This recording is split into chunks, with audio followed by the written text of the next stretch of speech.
Welcome to another edition of Blades Q&A presented by Merrill Lynch.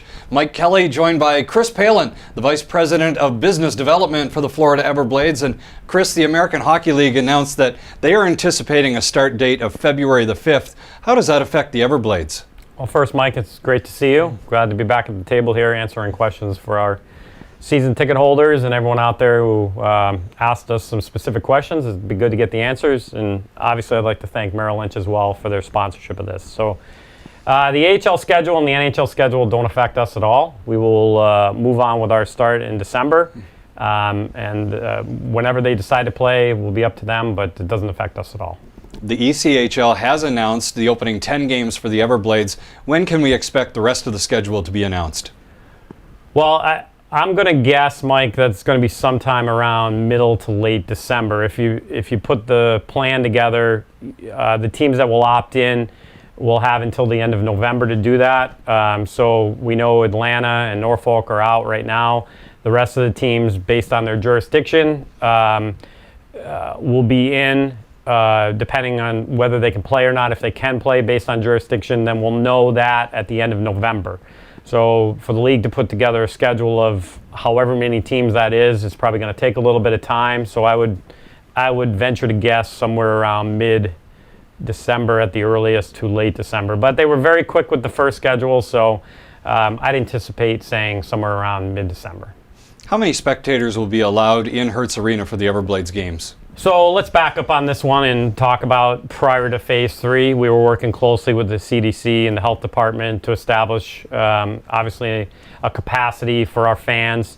At that point, we were going to move forward with a 50% capacity, which would have meant every other row in the building. Once the Phase 3 opening was granted by the governor, it really meant that we could go to 100%. So we didn't really feel comfortable as an organization going wide open to 100%. So we'll have limited capacity, which will range somewhere between that 50 and 100%. The key to the program is all of our season ticket holders who we've surveyed, called and talked to on the phone, felt very comfortable that they wanted their seats, were comfortable in their seats.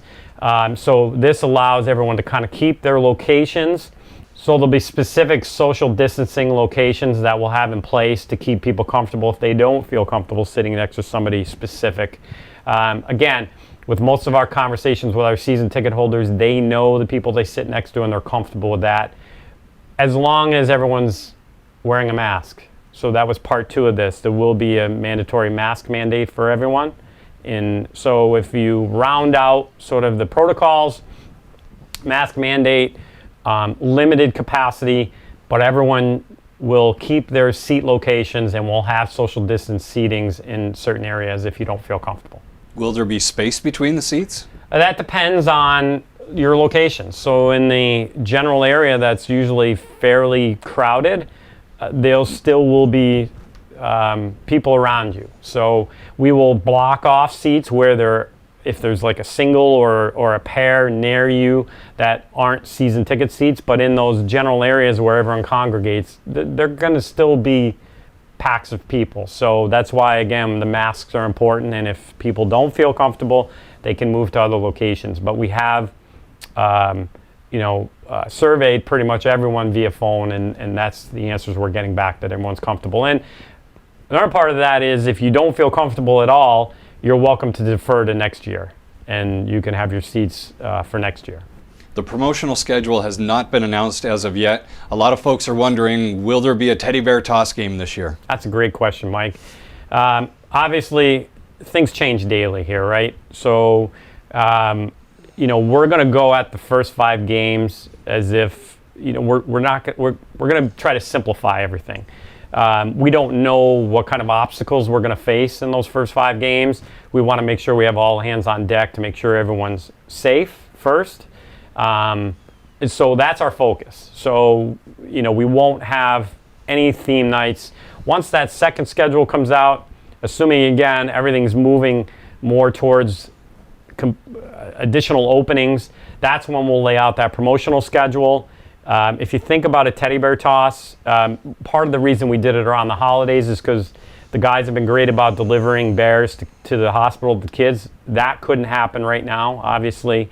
Throwing bears on the ice that don't make it to the ice, other people handle those, then throw them on the ice. You have people on the ice picking up those bears. There's a lot of exchange there.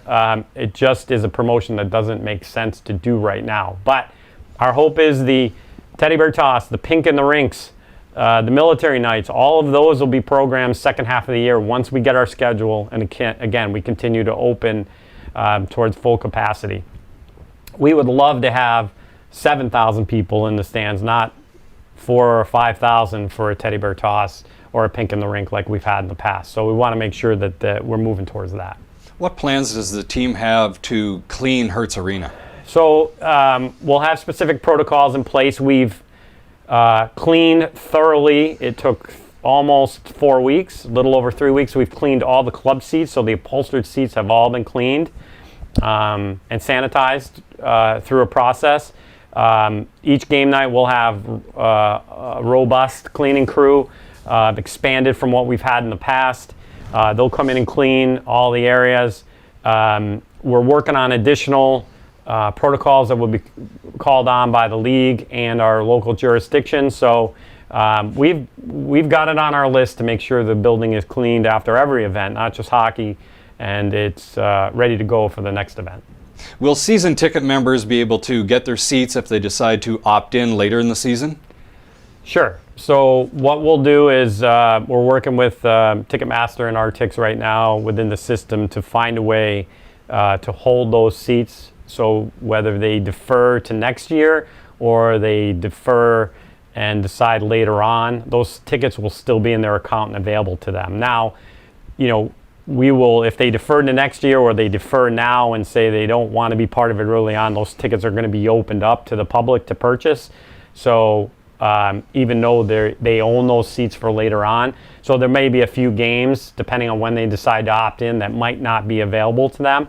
But ultimately, those are their seats, and they can get them back when they're ready to come back. Thanks, Chris. Can't wait to drop the puck.